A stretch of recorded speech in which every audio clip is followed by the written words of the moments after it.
A letter I got from a young man who was in the Cook County Jail where I work on Monday morning. And this young man will not be out of jail for at least 50 years. At least 50 years. They gave him 100 years. This guy has shot at least 60 people that we know of and killed 10 at least. And this letter he wrote, he said, since listening to your tapes, he said, I have not changed, but I feel a different person in me. Over 70% of these young men are in there for murder. We wanted to have a two-pronged attack where we would train people on the outside and train those that are in the jails, because I believe if you cage them like animals and treat them like animals and they're out on the streets every 22 months, they're going to get out and act like animals and go back in like animals. So we said, let's take an approach. This gives me my life. This might be insane, but I felt so good. I believe, ladies and gentlemen, if we can accept the possibility of that this is the decade of consciousness. That's what I believe that this is. The decade of consciousness, if you please. A time where we can begin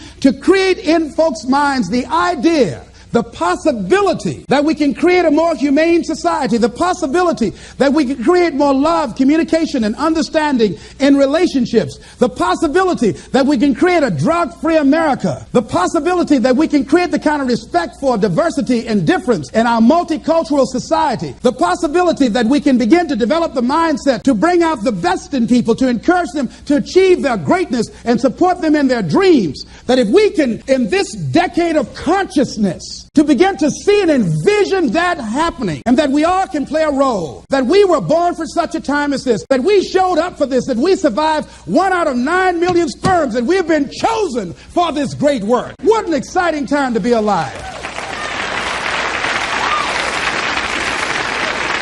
Here's something else to recognize. Wherever you are on the ladder of life, and I was reading in Dr. Norman Vincent Peale's latest book called The Power of Positive Living, which I think is his greatest work. And he has something in there, a section called Comeback Power. Wherever you are in life, ladies and gentlemen, you've got comeback power. I don't care how low you are. I don't care what you have done. I don't care what you have experienced. I don't care how devastated your life might appear to be, the shambles it might be in. There's a power in you that can enable you to be stronger and better than anything that's out here. One man who came to the training, he was not a kid, and I knew he had a drinking problem, and he was looking at me, and I could smell alcohol on him. I said, excuse me, come here. He said, what is it? I said, let me tell you something. I want you to know you've got something in you that's stronger than that poison you're putting in your body. Do you understand me? And he was looking, he was backing up. He said, no. He said, I don't know, man.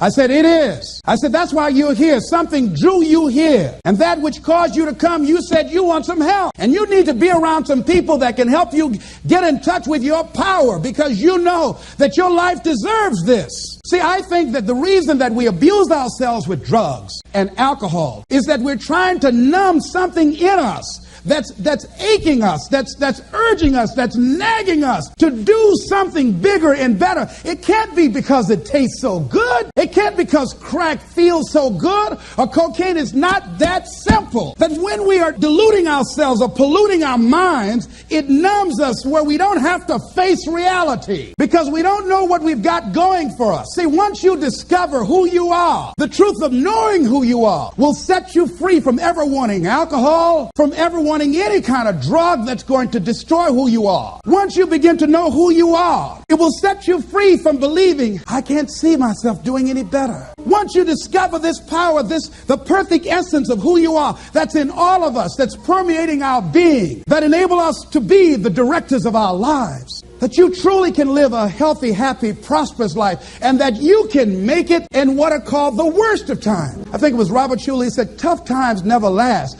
but tough people do. And you are tough. You're made of some special stuff. There was nobody here before you. You brought something here that was not here before you showed up. Guess what? Nobody's going to do your work for you.